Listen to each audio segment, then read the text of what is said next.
Prezados companheiros da doutrina espírita no estado do Ceará, mais uma vez voltamos à presença de vocês, procurando dar sequência ao tema anterior, que é sobre razão e fé.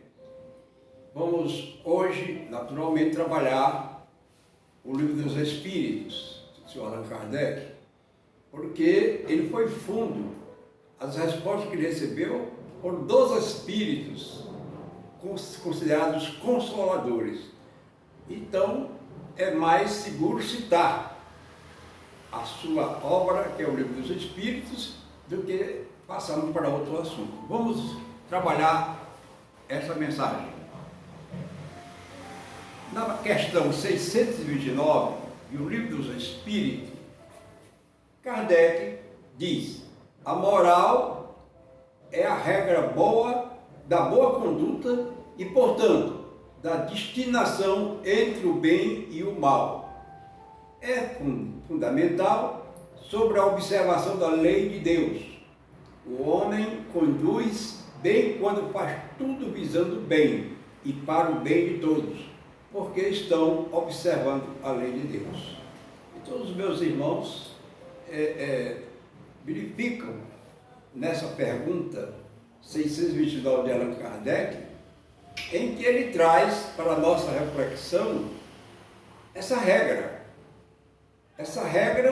que é a boa conduta, como nós devemos nos comportar diante da sociedade, diante dos nossos familiares, diante dos companheiros que nos cercam.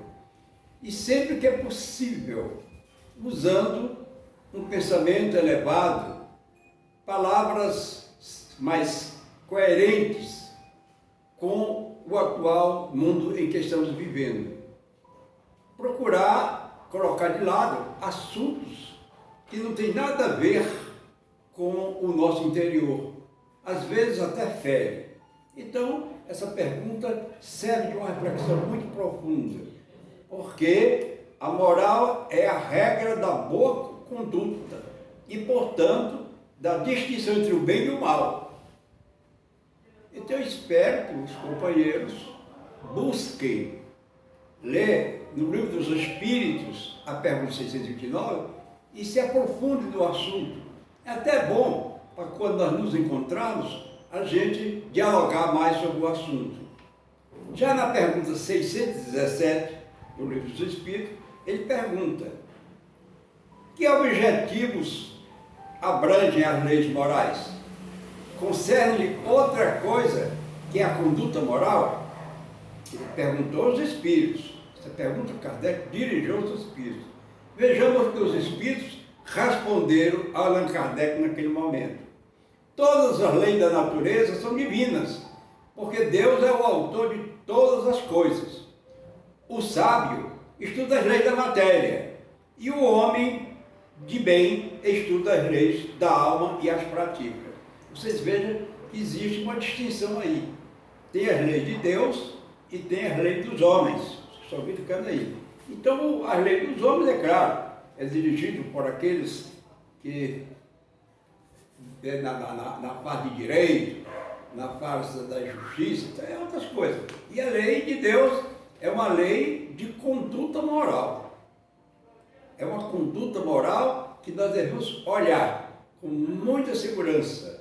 Porque toda pessoa que tem uma conduta moral elevada, ele não conversa certas coisas inadequadas. Ele não vai ficar fazendo comentários desarosos sobre A ou B. É uma pessoa que tem uma mensagem mais clara e mais segura. As leis que governam o universo foram todas criadas pelo Ser Supremo. É claro, tudo que existe no mundo, ou no universo, são criações de Deus. E tudo é perfeito, não existe nada trabalhado por Deus com imperfeição. A imperfeição são os homens que criam aqui na Terra, nas suas vivências, e tornam-as mais complicadas. Mas tudo na lei de Deus é uma conduta muito extraordinária e muito dentro da moral. Cada criatura humana define pela sua consciência, que a separa dos irracionais e lhes confere a dignidade espiritual.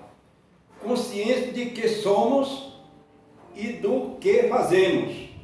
Somos naturalmente responsáveis pelos nossos atos. A lei de causa e efeitos, por outro lado, outorga àquele que se volta para o bem e o amor a colheita dos frutos salmonados como resultado de seus esforços na seara do bem. Antes de explicar esse tema, eu vou contar um pequeno episódio verídico que passou pelas nossas mãos. Estávamos nós em nossa casa, fomos procurados por uma senhora, esposa de um médico, que ao terminar a faculdade na cadeira de psiquiatria, ele ficou mudo da noite para o dia. Buscou todos os médicos aqui do estado, do Ceará, do Brasil, viajou pela Europa e não conseguiu curar-se daquela doença que lhe roubou a voz. Tornou-se uma pessoa sem poder falar. E o resultado que um dia, nesse dia que ela nos procurou, sabendo que nós recebíamos aqui em Fortaleza o grande médico pernambucano, Dr. Edson Cavalcante, que recebeu um espírito também de um médico, Dr. Fritz, que era um alemão. Então ela nos procurou ver se havia possibilidade do espírito fazer uma cirurgia a fim de que seu esposo voltasse novamente a falar, a dialogar com as pessoas. E o certo é que, chegando aqui, o Dr. Edson com a sua equipe, nós mandamos convidá-la para vir com o esposo para uma destas cirurgias. E o levamos. Assim que ele esteve lá na nossa casa, no GEAP, e ele então ficou em cima, deitado numa cama, e o Dr. Fritz ficou circulando por mais de 2 minutos, que não era dele. O Dr. Fritz fazia todas as suas cirurgias, as suas receitas em 1 minuto. Mas nesse dia ele passou de 2 a 3 minutos rodando. Então, eu estava sentado ao lado, ele me levou para fora da sala e disse-me: não há cura para esse nosso irmão. Porque o mal dele não é um mal físico, é um mal espiritual. Numa encarnação passada, ele foi um grande fazendeiro, tinha muitos escravos, e num dia os escravos lá, uma porção deles, se revoltaram, e ele cortou a cabeça de 2 escravos naquela oportunidade para poder ver se conseguia manter a disciplina entre os outros. Então eu não posso fazer nada. Aí é um caso, já não é mais nem uma obsessão, é quase uma possessão. Que ele busque naturalmente os trabalhos de ordem espiritual. E isso aí me marcou muito, porque não teve reunião, não teve sessão para ajudar aquele companheiro. E ele morreu sem falar. Então está bem enquadrado aqui.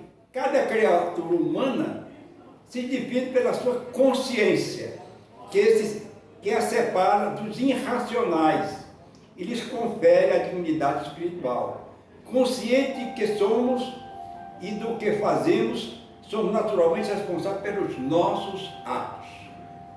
Reflita, pense que muitas das vezes dentro do seu lar, lá onde você trabalha no seu escritório, ou mesmo com amigos da sua comunidade, pode existir casos semelhantes e essas pessoas não sabem encontrar respostas. Às vezes até dizem que Deus não existe, então começam a usar certas palavras que não têm nada a ver com isso, porque Deus é justo, é bom, não vai criar determinadas anomalias para o homem. Continuando o nosso encontro de hoje, nós vamos ler mais um texto que nos diz o seguinte: há tendências viciosas que são evidentemente inerentes ao espírito, porque se deve mais ao moral do que ao físico. Claro, vocês sabem que muitas pessoas que são, por exemplo, inveteradas nos vícios, como na bebida alcoólica, eles evidentemente vivem mais, quer dizer, presos ao espírito do que se deve ao moral. Eles vivem mais ao moral do que ao espírito, é claro. E então, tudo que você passar para um homem que é alcoólatra, ele não vai jamais aceitar que está errando, que ele está ferindo, ele não vai aceitar. Então, há tendências viciosas que são evidentemente inerentes ao espírito. O espírito é assim o artesão do seu próprio corpo, que ele modela, por assim dizer, a fim de adequá-lo às suas necessidades e às suas manifestações de suas tendências. É claro, antes de reencarnar o espírito, ele passa por colônias espirituais, departamentos de reencarnação, e lá este espírito é esclarecido que vai voltar à Terra sem um braço, sem a visão, vai nascer mudo, surdo, com problema no coração, porque em existências anteriores ele não procurou se cuidar dessa área e prejudicou pessoas, ele usou determinados tipos de vícios que lhe atacou a garganta, ele então provocou determinados tipos de, digamos assim, de pancadas, de coisas que levaram a surdez a alguém. Assim fica esse texto aqui, quando nós chamamos a atenção de vocês. Há evidências viciosas, que são evidentemente inerentes ao espírito, porque se devem mais ao moral do que ao físico.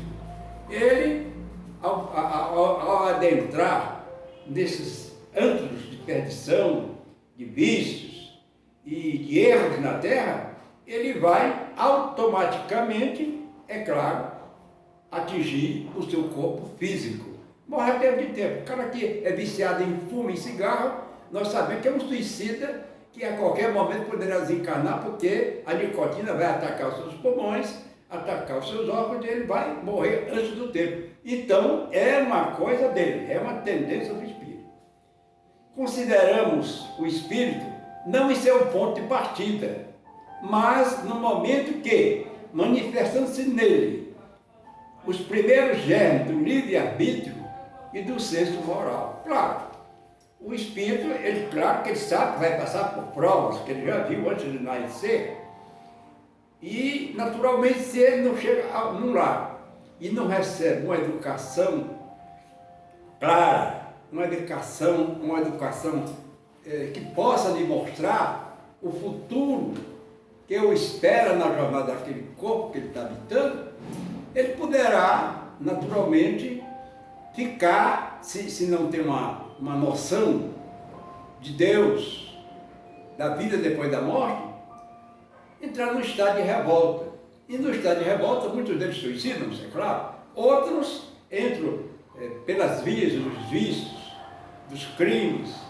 Então, tudo isso faz parte de que não começa no seu ponto de partida, mas no momento em que ele começa a usar o livre-arbítrio. E nós, os seres humanos, só começamos a usar o nosso livre-arbítrio aos 7 anos de idade. Antes, nós caminhamos e tudo isso porque existem os nossos pais, existem os nossos professores que nos educam, que nos orientam como nos conduzir entre os seres humanos.